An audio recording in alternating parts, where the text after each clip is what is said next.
You are in your bedroom right now. Door shut. Lights off. Maybe someone is beside you. Maybe nobody is. Either way, there is one thing you probably are not thinking about. No one can see you. No one can hear you. For this moment, you are invisible to the world. That feels normal. But it is not ancient. It is not timeless. It is not something humans always had. It is an invention. And not just any invention. Privacy, the kind you are living inside right now, is one of the newest inventions in the entire history of our species. Newer than farming.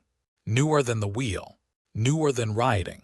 For almost all of human history, the moment you are in right now was not rare. It was impossible. And the strangest part is this. The people who lived without privacy were not constantly miserable because of it. In many ways, we are the ones struggling. So the real question is not just how ancient humans survived without privacy. The real question is what they built instead. Because they did build something. Something subtle, something intelligent, something we have almost forgotten. For most of the last 300,000 years, your entire social world was extremely small.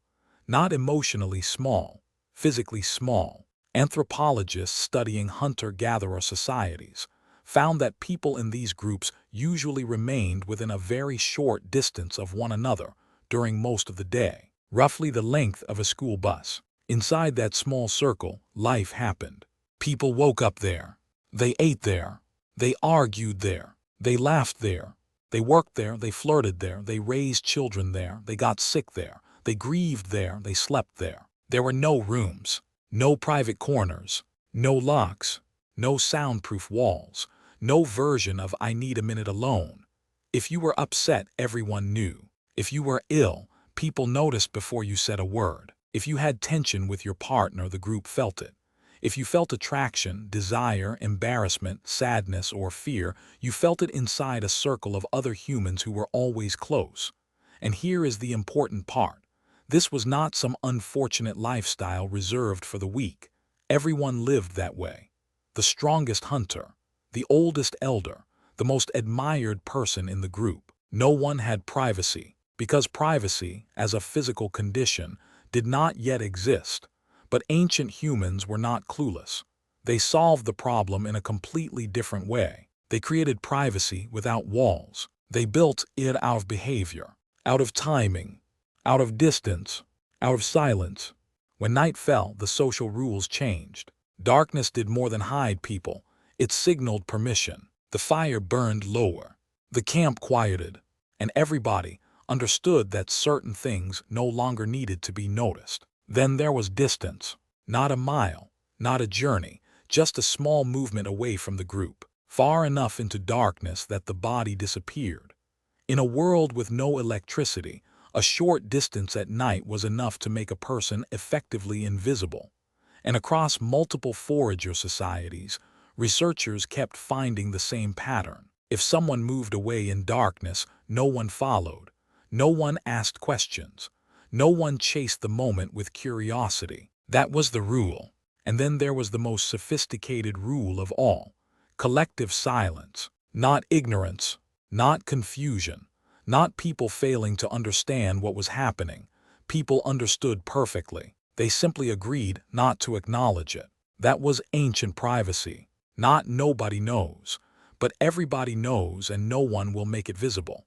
That is an incredibly advanced social system. It requires trust. It requires restraint. It requires emotional intelligence. And for most of human history, it worked.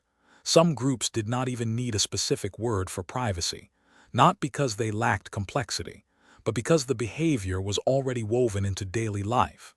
It was automatic. It was known. It did not need explanation. For thousands upon thousands of generations, humans lived with almost no physical separation from one another, yet still found ways to create personal space when it mattered. Then everything began to change. Farming arrived, and farming changed space itself. Once people started planting crops, they stopped moving constantly. Once they stayed in one place, they started building permanent homes. And once they built homes, they built walls. For the first time, A human being could go inside a structure and separate their body from the eyes of the group. That sounds like freedom, but it was also a trade. Walls gave people privacy. They also gave people property. And the moment property appears, a new idea appears with it. Mine. This is my space. My home, my room, my tools, my food. And once something becomes mine, someone else can threaten it. So walls did not just create privacy. They also created new forms of conflict, new reasons to defend, new reasons to exclude, new reasons to fight. Even then, privacy remained rare for a very long time. In most agricultural societies, people still lived packed together. In many homes, entire families shared a single room. Children slept beside parents. Servants slept near masters. Travelers shared beds with strangers. Inns were crowded. Houses were crowded. Daily life remained public far longer than we like to imagine. The private bedroom is not some ancient human norm. It is incredibly recent. For ordinary people, it only became common shockingly late in history, and that means something important. The kind of life we think of as normal is evolutionarily brand new. For almost all of human history, humans were surrounded by other humans nearly all the time. Now we live differently. Now you can shut a door. You can sit in a room alone. You can sleep alone, eat alone, work alone, scroll alone, think alone, cry alone, and in some ways that sounds like success. We finally built the privacy our ancestors never had. But then something unexpected happened. The more privacy we created, the more isolation we created with it. Today, many people spend more time physically alone than any humans in the history of the species. And at the same time, loneliness has become one of the biggest health problems on Earth. People report fewer close friends, weaker community bonds, more anxiety, more depression, more emotional isolation.